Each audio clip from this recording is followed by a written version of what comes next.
Okay, so... Hey photographers and denizens. Today I've assembled as many experts as fit in the back of an RV to discuss why quality isn't important. Is good enough, or is it just good enough? So, on today's panel, Paul Chatto, who needs no introduction, and as with any duo, one of us is the thoughtful straight man. That's Paul. And then I say something funny to make Paul laugh. So is this geek karaoke? No, didn't work this time either. Geek karaoke. How many Dutch comedians are there? But yeah, you don't know because they all speak Dutch. Wasn't Victor Borge Dutch? No, Danish. Well, see, there you go. See, proof. Everybody confuses the Dutch with the Danes. That's right. Yeah. So the Danes are the funny ones. The Dutch are not. That's how you. You don't know any funny Dutch people. No. None. Not one. So we're going to talk about quality. Yes, quality. Yes. So at what point are things good enough? I mean, do people actually appreciate quality at all? Well, we talked about this earlier, but what's your definition of quality? We talked about this earlier, but now we're recording video, so we're going to talk about it again now. That's the way this works. Damn. There's so many kinds of quality. For instance, it's the kind of quality that is infused by a level of expertise and experience that an individual has, whether it's desktop publishing, painting, videography. There's, the experience. Appreciation of coffee, wine. Yes. Snobbery. Is that quality? Let's not go there for a minute. Okay. Because I think first, in order to achieve a level of quality, you have to have an understanding. You have to be able to appreciate what goes into creating a quality product. You have to be prepared to invest some time in learning and understanding whether it's the craft or whatever other part of the experience goes into it. And, certainly, I mean, in my experience, I know something about coffee. I roast my own green beans. But it has taken me some time. I'd say my period of coffee apprenticeship was something in the order of 10 to 12 years. Well, every morning I actually fly down to Brazil, pick the beans myself, fly back, and then dry them, and then grind them. See, right. My level of coffee appreciation is much better than yours. That's likely true. If you and your private plane going to Brazil to pick up coffee beans, my private RV. Oh, I just drive down to. Right. Oh, that's why Wancho has the day off, and we're just sitting here as opposed to driving around with moving scenery. We've got this locked. Yeah, Wancho would be driving this RV normally. That's right. I gave him the day off. Yeah. I don't pay him anyway. Right. Okay. So, but I get it. And then this... so he's busy roasting the beans. Well, there's learned expertise. There's taste expertise that sometimes no matter how well you know a device or process, there's no accounting for talent. So how much talent is involved in quality? It's a very difficult subject. Right. But and just to take that back to photography, if no one minds. Well, that's our mutual interest. Right. The technology can look after a great deal of the quality. And so then, and I say this often enough, there are two things that the photographer brings to the table, and one is composition. There's no camera that automatically provides you a good composition. And the other is timing. Only you, the photographer, knows exactly the right moment to snap that picture. But for the rest, the camera can look after the quality of the image. It can make sure the exposure is right, it can make sure the focus is right, it can make sure the white balance is right. So you get to choose your color profile, which maybe has some value in the overall quality of the image, and you get to choose the composition and the timing. So the quality that the photographer brings to it is that knowledge of choosing the right moment, framing the right Well, when you're talking about the right moment, when you're talking about the kind of photography, let's say sports photography, people are shooting cameras that are banging off 10 frames a second, more, and all they're doing is pointing at the subject and then later picking the picture that they want. So who has the quality appreciation, the photographer or the publisher or the person who is picking the picture for publication? Who is the arbiter of quality? But there's no photographer that is sitting there with their finger running the shutter the whole time. Sure. There's okay. still some question of, I see that this is the right scene. I've got it composed nicely now. I'm not sure exactly when the second is going to be that I want to freeze, but at least I can do that. But there are a few expert sports photographers who you can talk to and who will say, I don't use burst mode. I know when it's going to happen. Really? So You've talked to... I have, Okay, yes. okay. I thought they all used burst mode. Well, they do. But, there are some who feel that, they still might be the better judge of exactly when that second is going to happen, particularly if they're using an optical viewfinder. And here's, where a mirrorless camera would let you down, because by the time you really have to anticipate with mirrorless, well, you don't really with a DSLR. You can get the image that you see. Well, now we're getting into DSLR okay, let's versus not do that. Mirrorless wars. Let's no, not I do agree. That. But do yeah. people, in order to appreciate a quality image, and let's think of art as opposed to a photograph just Sure. for a second, do they need to have an understanding of visual composition from a artistic painterly background? Are you talking about the consumer of the photographs? Well, yes, to a certain extent. It has to be the consumer of the photograph who judges quality, but also to the photographer. If you don't have an understanding, is that right? I don't know. Let me. So the photographer who grabbed Paul Henderson's jump in the air after he scored the goal on Trecek in '76. You're showing me your age. I know. Yeah. I'll show you my age. Hold on a second. No, my grandfather told me about that goal. Yeah, right. You liar. Anyway, so that was a famous high-quality photo. Now, was it high quality because the person just managed to catch that iconic moment? Or did. Or is it a good photo because of technical reasons? I don't know.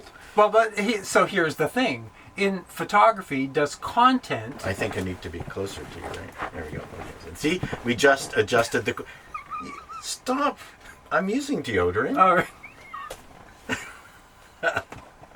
Yes, No so comment. We're making quality adjustments during our broadcast as we're shooting. Yeah, because I wasn't liking what was up there. So something in me said, no, this composition is is as good as it could be. It could be better. Right. And I felt that in the last video, that I was crowding you off that I've got more space over here than you've got over there. That's your instinctive or experiential sense. Is it instinctive or experiential that you've been doing this for a long time? I can't. See? I can't answer that question. But where Sorry, we were about to get to track, before we got distracted is content always more important than quality? Will you forgive the high ISO grain? Will you forgive a slightly off color cast? Will you forgive a shutter that was slightly too slow and the image is slightly blurred or slightly out of focus if the content is just so compelling? Yes, probably. Yes, I would say Gary yes. Winogrand. Right. I would say absolutely correct. And then where stuff gets missed. It's not level, it's not composed the way, but he's got a moment that just, and then there's photographers who spend a lot of their time to making sure that all their photos have a look, that it's exposed. Yep. What Ansel Adams like or whatever, and you can literally recognize the photographer by the way they took the photo. Right. Yuri Deutsch is a good example of someone who I can pretty much recognize the Yuri Deutsch shot. I don't know why. Right. Yes, because there are an inherent set of values that he brings. Yes. But it's the same way that you could say, well, I could recognize a Seurat painting. I could recognize a Rembrandt. Right. Yeah, then you've got brush strokes, things like that. I did a photo shoot for Cycle Canada many years ago for a Can-Am, not a Can-Am, but a off-road road, not steeplechase, gall darn it, outdoor bike with knobby tires. Race. It was a race, and they went up and down hills. What's that called? Cyclocross. No, not cyclocross, but Cyclocross. God Mountain darn it! biking. No, this is My like brother was the first this is Canadian motorized. motorized. Motorized. Oh, Yeah, no, yeah. I don't do that. Okay, I did. So I took all these photos of these bikes in the air and leaping and just phenomenally exciting pictures. And when I delivered the photos to Cycle Canada, I had cropped it so the heads were cut off of every single person. And it was just sort of the neck down, but really tight. They hated it. They went, "This is awful." But I said, "These are all of a look. If you put this in your magazine, you know, it'll be a designed experience." So what they thought was my idea of aesthetic quality was they just wanted a news photographer. Right. Whereas that's not what I wanted to deliver. I wanted to deliver art. Right. I still the pictures are pretty neat. Like I didn't cut them Except all they off. didn't want them. No, but they didn't want them. Right. But I mean, I would cut them off sort of like at the chin, so it wasn't too creepy. They said it was creepy. But there are special techniques that speak to Motocross. Okay. That's what. As opposed to cyclocross. Correct. Yeah. Back to my brother, who was the first Canadian cyclocross champion. Really? Yeah. Wow. But there was Whatever only that him was. because he was the No, first. there was a whole Oh, I see. 'Cause field of mud-covered no, participants. I just thought that the very first race would only have one person as they were building I see. building the Second program. race, 2 people. Yeah, No. that's right. No. Anyway, yeah. Congratulations to your brother. Tell him. Congrats. He's in the mountain bike Hall of Fame actually. Wow. Oh, was that like in the back of an RV? No. I don't it's care in about Boulder, that. Colorado. Oh, is it? Right. Yeah. But there Anyway. are, for specific sports, there are specific techniques. If you want to sell your images to a snowboard or skiing magazine, Right. there's a very specific set of criteria that you have to meet. So you have to understand that they want the whole image, that they want to be able to see the track, where the skier came from, where they're going, that they have a very clear sense of what that photograph Not has headless. to look like. No, not Damn. headless, right? I wish I could sell these photos to someone. But someone who is expert, who's experienced in this field, understands all of those issues. So is And that I a think quality it is- issue?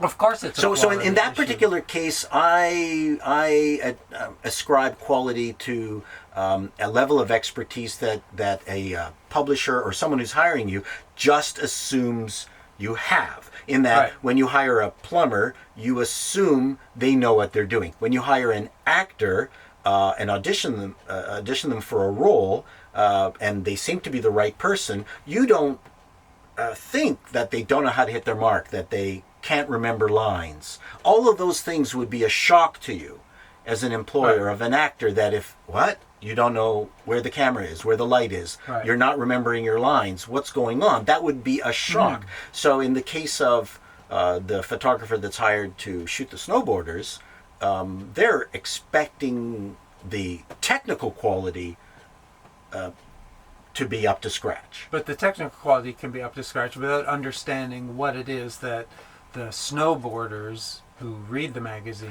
want to see. And as that Right? aesthetic You can't quality? send a portrait photographer out to do that. Right. There's a level of experience that's required. So there it is, experiential, right? It's not. Right. There's no. See, you brought an aesthetic to your motocross pictures, Right.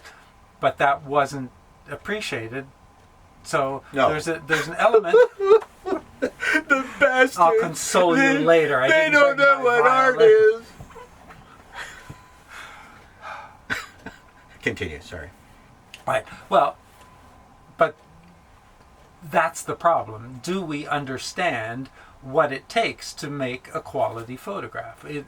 Are there just so many factors under so many conditions for so many different kinds of photograph that it's actually quite difficult to say this is a quality image and that is not a quality image. And that's my problem with the term quality. Right, but that's why in a lot of the comments for our last video, people talked about good enough.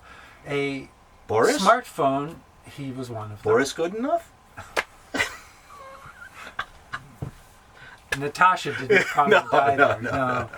Boy, people aren't going to get this. No, they're not. This They're is not. going way over I think everybody's so. heads. Yeah.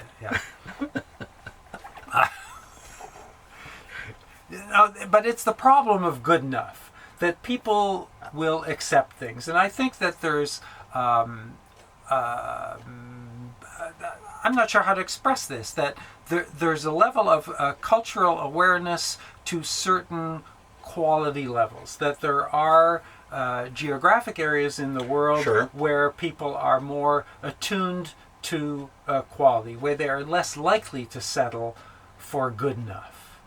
And I think that that's where the whole smartphone thing went, that a lot of people said photos taken with phones are good enough. And in a way that upsets me. I think, why do you settle for good enough? Is there not space for you to take a few extra minutes to make even a photograph that's taken with a phone an exceptional photograph? Because there's no inherent shortcoming in the phone that you would say, well, yes, maybe you can't get the depth of field, or you can't get the, there's aspects that you can't control. But when someone uses a phone, sometimes they're just cheap.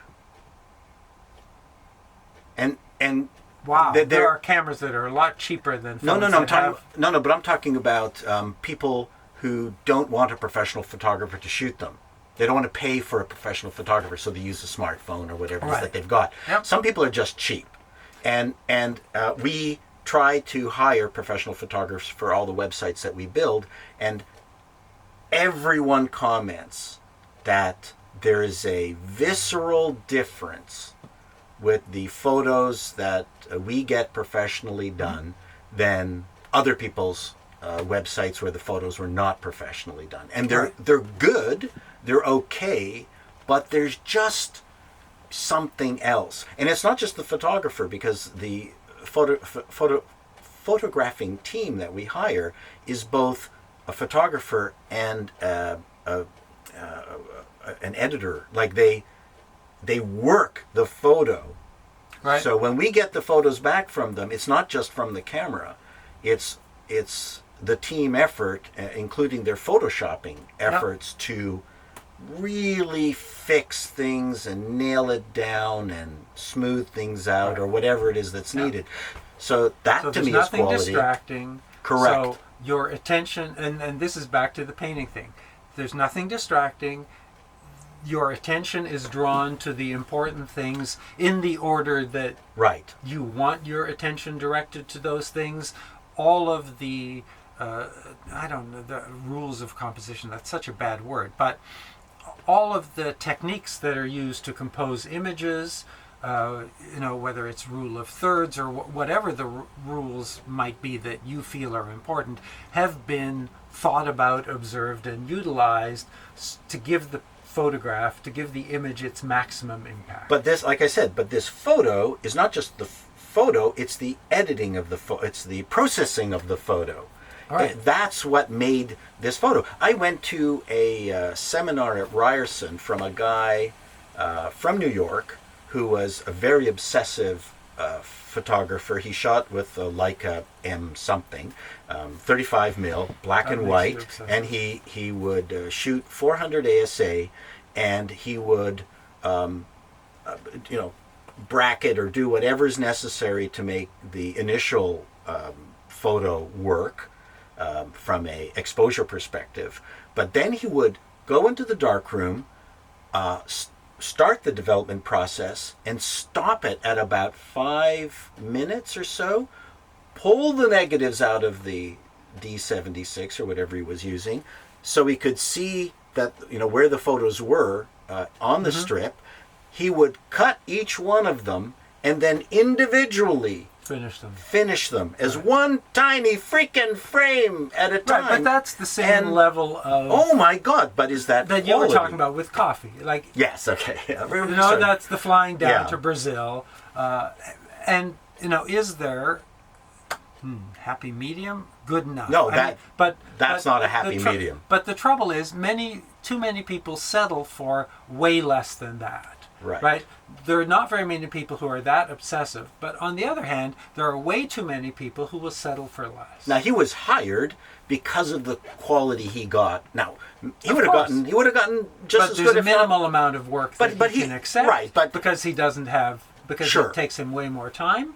And and he can't actually charge for all of Oh, that he time. did. Oh, okay. No. This guy was a Kodak Because he's got to favorite. compete with. Well, the thing is, because he had this shtick, Kodak would take one of his pictures and blow the living out of it to cover a wall at Grand Central Station, and they would advertise it as the quality of Kodak film and photography and chemistry. Yeah, they had that billboard-sized poster up there for years. And there was no grain in it. Images. This tiny image out of ASA 400, that's what the guy obsessed about, to just make sure that you could shoot at 400 ASA and not see any grain. But that was a proud marketing Kodak moment. And so he made money because of his weird And today process. you see iPhone images. That's in right. Grand Central. That's right. Blown up to the same size, if not larger. Yes, the photos from your Proving iPhone that- is just as good. proving as, that- nothing proves nothing. No. That's right. So but that is an interesting contrast. That the phone is good enough to do professional photography. And for a lot of people it is. Sure. For a lot of situations it is. There are lots of fashion shoots that apparently, they... No, I'm God just damn gonna it, we've use the gotten phone. back to the phone stuff again. Oh, sorry. No. Right. Okay, so let's forget bring about it the back phone. to cameras. Quality, Because quality. see, you keep moving over that way, and I'm going to move. No, you got to move back. No, I'm in the You're right fine? spot. Yeah, look at my shoulder. I've got room. You don't have room. No, you have broader shoulders. Sensors and lenses in cameras don't match up, particularly at the lower end. Why do people buy a camera with a high quality sensor, APS-C size sensor, and then buy it in a kit with the cheapest possible lens that is not delivering on the capabilities of that sensor? Has no one noticed this? Why have the camera manufacturers been allowed to get away with this? Well, because of they need to good cut enough. costs, and they need to cut Because costs. money is more important. I was shooting something with my T4i, venerable APS-C camera. With the kit lens? What I did, I went and rented this beautiful $2,000 Canon lens. It looked great. Yeah. Absolutely stunning. So we've had good technology from a sensor perspective since forever. Right. And if we just pair it with good glass, I don't know. You don't need to buy any of the new cameras that are out now. Yeah, but and I think that's an issue because I see many more photographers buying great cameras with terrific sensors in them than I see ones buying great. So now we're the back glass to, is expensive. We're now talking technical quality, and but that always has to be part of it. You have to use good quality paint. To paint. Oh, if you're going to paint. Sorry. Yeah, not on the outside of your camera. Or your house. That wasn't what I meant. Good quality house paint. Good quality house paint. Yeah, that's true. I mean, and I'm still fascinated by the people who have, I guess, Gladwell's 1,000-hour rule, that they're so comfortable with the technology now that they're not thinking about it, and they can now concentrate on composition and maybe pushing it things a little bit further. I know from we a can writing talk about that another time. as a writer, that 1,000-hour thing is 10,000 hour. You think it's a fallacy? I think it doesn't apply to everybody in the same way. No, I completely agree. And there are My hockey skills are never going to be good enough to compete with Bobby Orr, Wayne Gretzky, whoever you want to compare to, because I don't see things the way that they see them. But and the that's ability true of to do what photography. we're both doing right now, being comfortable in front of the camera, being able to blather on and on, that came from doing this a lot. Yeah. So somewhere in our soul was the ability or the interest to do this, but maybe not the ability. So from a quality perspective, you guys can judge and see go whether... back and look at some of my old videos. Right. Yeah. So are we conveying the right information in the right way? Are we formulating sentences in such a fashion that people can understand what it is that we're trying to convey? Without Is that saying and too much. right? Yep. And is that quality? And that's why we're the experts. Correct. Yeah. So for our next topic, Right. if okay. you have a problem Yeah. that needs an expert solution, I read all of the comments and I allow all of the civil ones and reply to all of those. All right. I do moderate. And if you want to see a man fold fitted sheets, I'll do it. That took me 10,000 hours. Really? Oh yeah, I We're can't. Next time I'll show you Right. a man can actually fold and for fitted next sheets. time we'll return on your channel.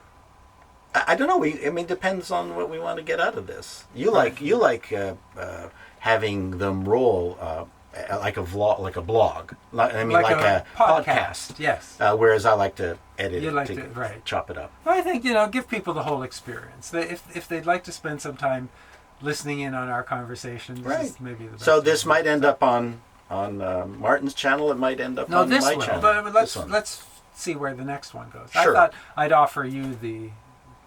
Oh, thank you. But I really do want to nail down what is quality because Did we just run over 30 minutes and it stopped recording?